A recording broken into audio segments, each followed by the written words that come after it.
The suitcase was already open on the hallway floor when I walked in, one wheel still spinning like someone had dragged it there in a hurry. My mother stood beside it with my folded sweaters stacked against her chest, and my father wouldn't look away from the manila envelope under his hand. "You can't stay here while you figure yourself out," he said, as if losing my job at 5:12 p.m. had made me dangerous by dinner. Then my sister leaned against the stair rail and asked, "So what happens to the payments you promised to help with?" Like my life had just become a canceled subscription. My name is Erin Caldwell. I'm 33 years old. By the next morning, the same father who told me I had nothing was on the phone with a realtor, trying to sell a beach house that had my company's name on the deed. I didn't argue that night. That's the part people always question when I tell them what happened. They imagine they would have screamed. They would have thrown the suitcase down the stairs. They would have announced every secret, every receipt, every legal document they had tucked away. But when your parents are standing in front of you like landlords instead of family, your body does something strange. It goes quiet. I had worked for 8 years as an operations manager for a medical supply company in Richmond. I wasn't rich, but I was steady. I paid my own bills. I helped my parents when their property taxes were late. I paid my sister Brianna's car insurance twice because she had temporary cash flow problems that lasted 3 years. And then the company lost a government contract, and half our department was cut in one afternoon. I drove to my parents' house because I had been staying there temporarily after my lease ended. I thought I was walking into sympathy. Instead, my mother, Marlene Caldwell, had already packed 2 bags. My father, Victor Caldwell, kept tapping the manila envelope on the entry table. I noticed it because my father only handled paperwork like that when he wanted to feel powerful. Bills, contracts, notices. He'd slap them flat like they were weapons. "You need to give your room to Brianna and Logan," my mother said. "They're under pressure." Brianna didn't even pretend to be embarrassed. Her husband stood behind her with his hands in his hoodie pockets, staring at the floor. "Under pressure?" I said. "I lost my job today." My father finally looked at me. "And that is exactly why you need to stop depending on this house." This house? The one I had helped refinance when he nearly lost it. The one I had paid the electric bill on during the winter he claimed his business account was frozen. The one where my name was on nothing because, back then, I believed family didn't require paper. That was my first mistake.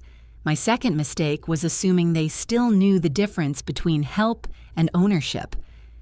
I slept that night in my car behind a closed pharmacy because every hotel near town was either booked or too expensive for someone whose last paycheck had just become a severance estimate. I kept my purse on my lap while I tried to rest, and inside it was a brass key on a blue plastic tag, Maple Dune Cottage.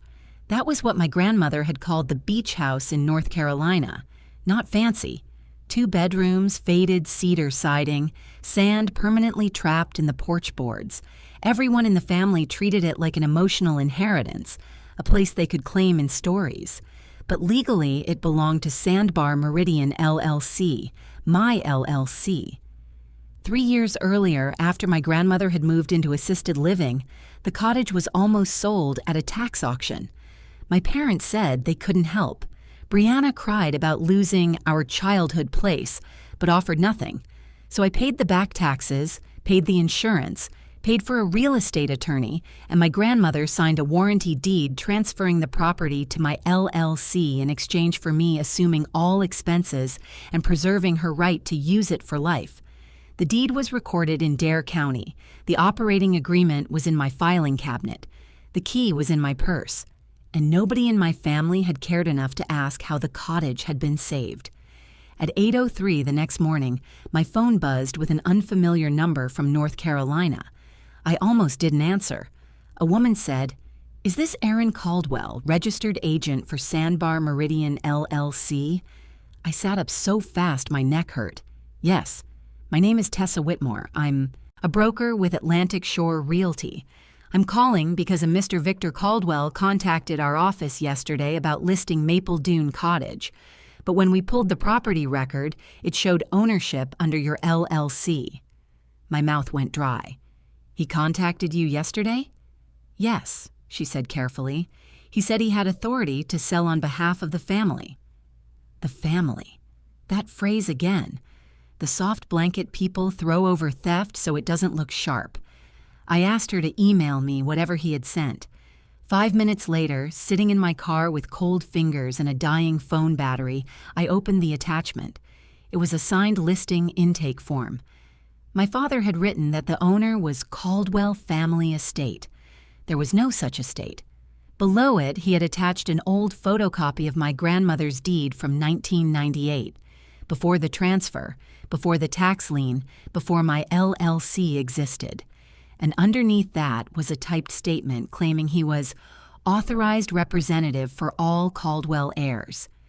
My name was not listed, but the signature at the bottom made my stomach turn, because it was supposed to be my grandmother's, and she had been dead for 11 months. I stared at my grandmother's forged signature until the letters blurred. Evelyn Caldwell had written her name with a sharp slant and a little loop under the final D, like she was underlining the fact that she had survived everybody's nonsense. The signature on the document was careful, slow, and wrong. My father's careful. My father's slow. My father's wrong. I called Tessa back from the pharmacy parking lot while commuters pulled in around me for coffee and cough drops. "Do not move forward with anything," I said. "We won't," she answered. That's why I called. The ownership didn't match, and the death date raised a flag when I checked public records. "Did he tell you my grandmother was alive?" A pause. "He said she was in a care facility and couldn't be reached easily." My hand tightened around the phone. "She died last year." "I'm sorry." People always say that gently, like grief is the wound. But in that moment, grief wasn't the wound. It was the thing being used as a disguise.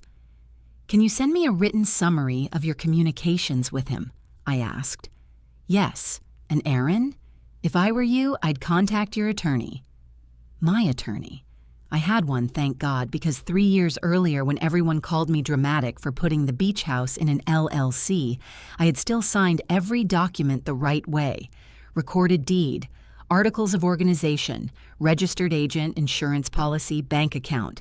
Paperwork was the only family member that had never lied to me. I drove to a diner with outlets along the wall, ordered coffee I couldn't taste, and plugged in my phone.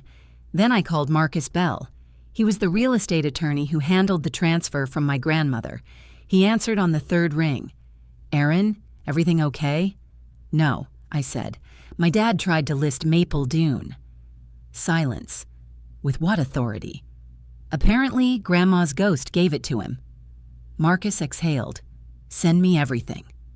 I forwarded Tessa's email. 20 minutes later, Marcus called back and his voice had changed. It had gone flat in the way lawyers sound when they stop being friendly and start making a list. "This is not just a misunderstanding," he said. "This is attempted fraud, possibly forgery, possibly fraud against an estate, depending on what else he's done." "There is no estate involving that house," I said. "Correct, which makes his claim worse, not better. Has he had access to any original documents?" "My parents had old family papers.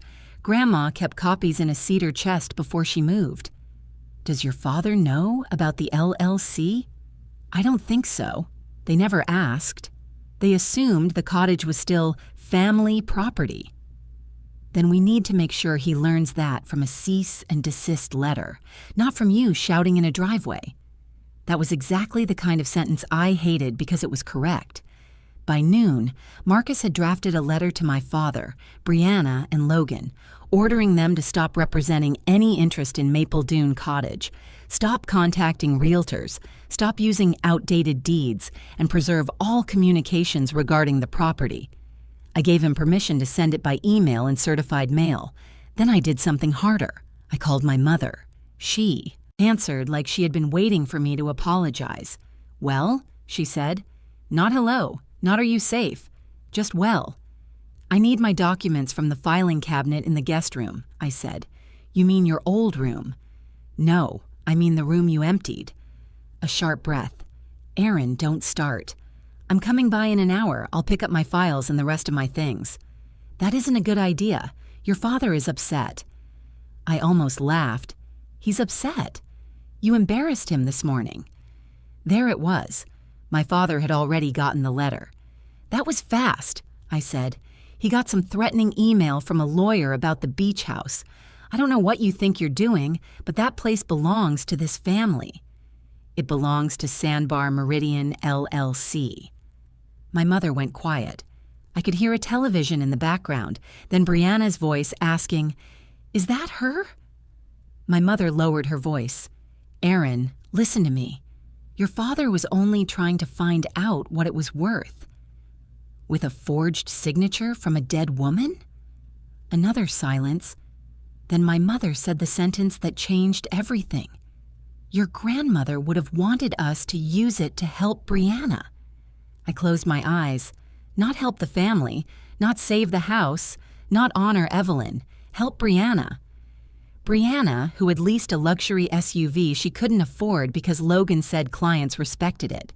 Brianna, who posted beach throwbacks every summer but had never paid one insurance premium. Brianna, who called me selfish whenever I stopped solving her emergencies. "I'm coming for my documents," I said. "If you set foot here with this attitude, your father will call the police." "Good," I said. "I'd like a record." When I pulled up to the house, my suitcase was still on the porch, but my filing cabinet was gone from the guest room, and my father was waiting in the doorway with a drill in his hand, like he had just taken the lock off something that belonged to me. My father lifted the drill like it was proof of work, not guilt. "Looking for this?" he asked. Behind him, in the dining room, my black filing cabinet lay on its side. The lock had been bored out. Folders were scattered across the table. Tax returns, insurance statements, bank records, the LLC binder I had built tab by tab because Marcus once told me, "If you treat it like a business, everyone else has to." My mother hovered near the kitchen, arms folded. Brianna sat at the table with my documents in front of her, flipping through pages like she was reading a menu. I stepped onto the porch but didn't cross the threshold. "Put everything back," I said. Brianna looked up. "You hid this from us?" My laugh came out once, short and ugly. "Hid what? My own property records in my own filing cabinet." "It's Grandma's house," she snapped. "It was Grandma's house. Then it was almost lost because none of you paid the taxes. Then I saved it." Dad's jaw twitched. "You took advantage of an old woman." That one landed, not because it was true, but because I knew he had rehearsed it. "You mean when I paid the tax lien you ignored? Or when I paid for her assisted living deposit after you said you were tapped out?" Mom looked away. Brianna's eyes narrowed. "You paid that?" "No," Dad barked. "She's twisting things." I pulled out my phone. "I'm calling the police." My mother rushed forward. "Erin, don't make this a criminal thing." It became a criminal thing when he broke into my cabinet and forged Grandma's signature. Dad stepped out onto the porch. "You watch your mouth." For the first time in my life, I didn't step back. Maybe it was the night in my car. Maybe it was seeing my grandmother's name dragged through one last scam. Or maybe losing my job had stripped away the fear of losing anything else. "No," I said. "You watch yours. Everything on that table belongs to me or my LLC. If a single page is missing, Marcus will add theft to the letter." Brianna stood so fast her chair scraped. "You think you're better than us because you put some papers in a company name?" "I think I'm protected because I learned from you." That shut her up for half a second. Then Logan appeared in the hallway holding my blue folder, the one with the original insurance policy and a copy of the recorded deed. "Victor," he said quietly, "her name really is on all of it." My father turned on him. "Shut up." But the damage was done. My mother's face changed, not to shame, to calculation. "Erin," she said softly, "if you own it, then you can help. Brianna and Logan are drowning. They have the kids to think about." "They don't have kids. They're trying." Brianna gave me a triumphant look, like hypothetical children outranked my actual homelessness. I stared at my mother. "You threw me out last night." "You're single," she said. "You're adaptable." There it was again. The family math. My pain counted less because no one depended on me, except all of them, constantly. A police cruiser pulled up 12 minutes after I called. An officer named Daniels listened while my father performed the wounded parent routine. "My daughter is upset," he said. "She lost her job and she's confused about family property." I handed Officer Daniels my driver's license, the LLC articles on my phone, the recorded deed from the county website, and Marcus's cease and desist letter. Then I pointed to the dining table. "That is my filing cabinet. It was locked when I left. He drilled it open." Officer Daniels looked at the broken lock, then at my father's drill. Dad's face reddened. "It's my house. Anything under my roof." "Does not automatically belong to you," Daniels said. The room went silent. I wanted to frame that sentence. In the end, the officer supervised while I gathered every document I could identify. Marcus had told me on the phone to take photos before touching anything, so I did. The broken cabinet, the scattered folders, Logan holding the blue file before he realized he was in the shot, my father's drill on the table. Brianna kept muttering that I was destroying the family. As I zipped the last folder into my tote, my father leaned close enough that only I could hear. "You think paperwork makes you safe?" he whispered. "Families can make life very hard." I looked him dead in the eyes. "So can lawyers." That afternoon, Marcus filed a notice with the county property records, attaching an affidavit that Sandbar Meridian, LLC, had not authorized any listing, sale, transfer, or encumbrance of Maple Dune Cottage. By evening, Tessa called again. "Erin," she said, "your father contacted another brokerage." Of course he had. "But that's not the worst part," she continued. My stomach dropped. "He's telling people you stole the cottage from your grandmother and that he's going to court to prove you're mentally unstable." For a moment, the diner around me went muffled. Mentally unstable. That was the phrase families like mine used when disobedient sounded too honest. "What people?" I asked Tessa. "2 brokers I know, 1 investor, and someone from a title company called me because your father asked what documentation he'd need to challenge a deed." I thanked her, hung up, and called Marcus. He didn't sound surprised. "Defamation is 1 lane," he said. "Property fraud is another. But if he's trying to create a narrative that you lacked capacity or exploited your grandmother, we answer with evidence." "I have evidence." "Good.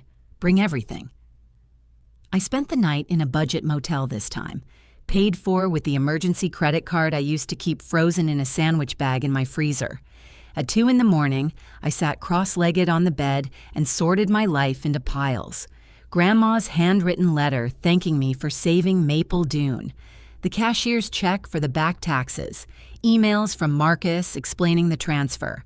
Receipts for plumbing, roof repair, hurricane shutters.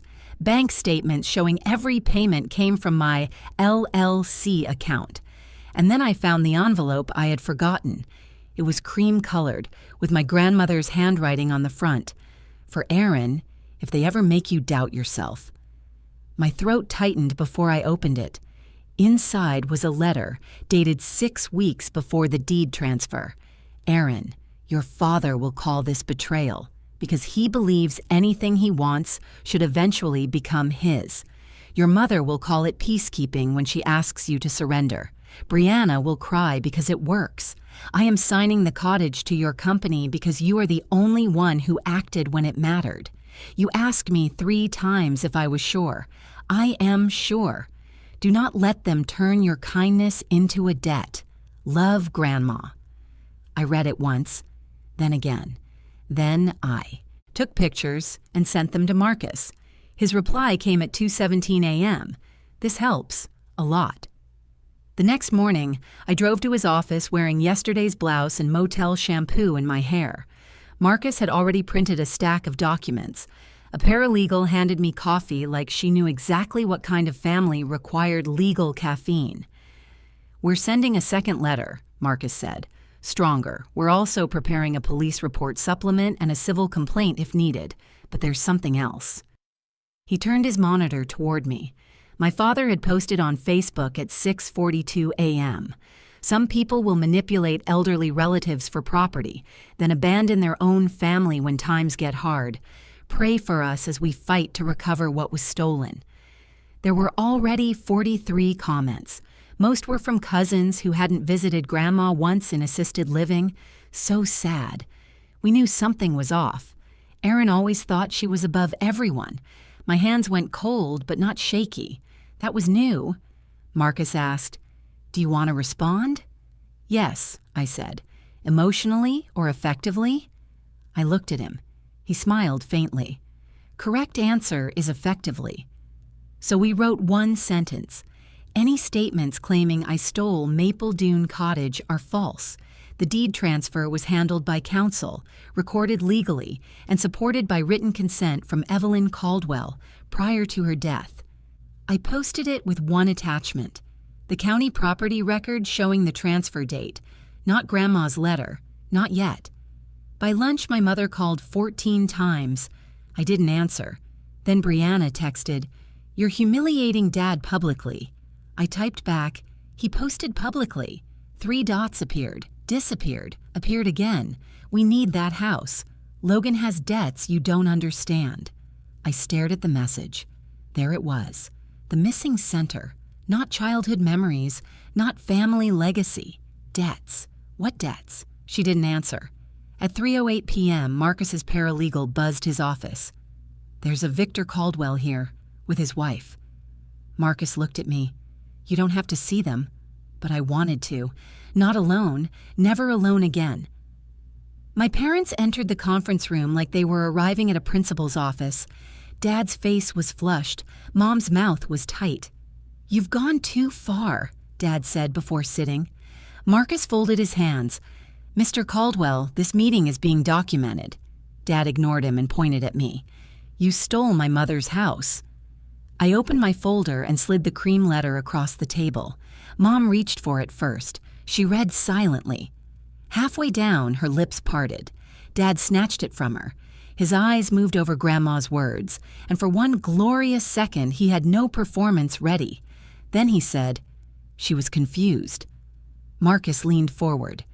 "We also have her physician's capacity letter from the week before signing, the notarized deed, and correspondence showing Ms. Caldwell asked Erin to proceed." Dad pushed back from the table. "A judge will see what this is." "Yes," Marcus said. "That's our expectation." My mother's eyes filled, but I knew those tears. They weren't remorse. They were strategy running out of road. "Erin," she whispered, "please. Brianna could lose everything." I asked, "What did Logan do?" Neither of them spoke. Marcus looked between us. "That sounds relevant." Dad stood. "We're done." But Mom stayed seated. For the first time, she looked scared of him instead of for him. "Victor," she said. He turned. "Marlene." She swallowed. "Logan borrowed against the car, the business, and their house," she said. "Then he used your father's name as guarantor." Dad slammed his palm on the table. Enough. But it was already out. My father hadn't tried to sell my beach house for family stability. He had tried to sell it because Logan's creditors were circling, and Dad had signed himself into the cage. My father looked at my mother like she had handed me a loaded gun. In a way, she had. Marcus didn't raise his voice. He didn't need to. "Mr. Caldwell, if you used or attempted to use property you do not own to satisfy debts connected to a guarantee, that creates additional exposure." Dad pointed at Mom. "She doesn't know what she's talking about." But Mom was staring at the table now, crying silently. "I know he told Logan there was an asset," she whispered. "He said once the cottage sold, everything would be fine. Everything. My job, my housing, my grandmother's wishes, my legal rights, all of it had been reduced to one word that meant, Brianna gets saved, Erin absorbs the damage." I stood up. Dad's eyes snapped to me. "Where do you think you're going?" "To live somewhere you can't pack my bags." Marcus filed the civil complaint 2 days later, along with exhibits that made my father's story collapse on contact. Tessa provided her written statement. The second brokerage confirmed he had tried again. The title company sent Marcus notes from their call. Officer Daniels added the broken filing cabinet and drilled lock to the report. My father wasn't arrested in some dramatic porch scene, which I'll admit disappointed a small, petty part of me. But investigations move slower than betrayals. What did happen was better in the long run. A judge granted a temporary order barring my father, mother, Brianna, and Logan from contacting brokers, lenders, insurers, or title companies about Maple Dune Cottage. They were also ordered to preserve records and stop representing any ownership interest. When Dad read the order, he called me from a blocked number. "You'll regret this," he said. I was standing on the deck of Maple Dune at the time, watching gulls fight over something invisible in the wind. "No," I said. "I already regret waiting this long." Then I hung up. The lawsuit settled before trial because discovery scared them more than court did. Logan's debts were worse than anyone admitted. My father had signed as guarantor on 2 private loans, both tied to Logan's failing contracting business and Brianna's lifestyle pretending to be stability. They wanted the cottage because it was the only thing in reach that still had value, except it wasn't in reach. Not anymore. As part of the settlement, my family signed sworn statements acknowledging that Sandbar Meridian, LLC, was the sole owner of Maple Dune Cottage and that they had no authority over it. My father paid my legal fees in installments after selling his boat and cashing out a retirement account he used to brag he'd never touch. Brianna texted once, "Hope you're happy. We might lose the house." I looked at the message for a long time before replying. "I lost my home the night you watched them put my suitcase on the porch." She never answered. 6 months later, I was living at Maple Dune full time. It wasn't glamorous. The porch needed sanding. The kitchen cabinet stuck when it rained. Some mornings, the ocean air made every window sweat. But the place was mine in a way my parents' house had never been, even when I paid to keep its lights on.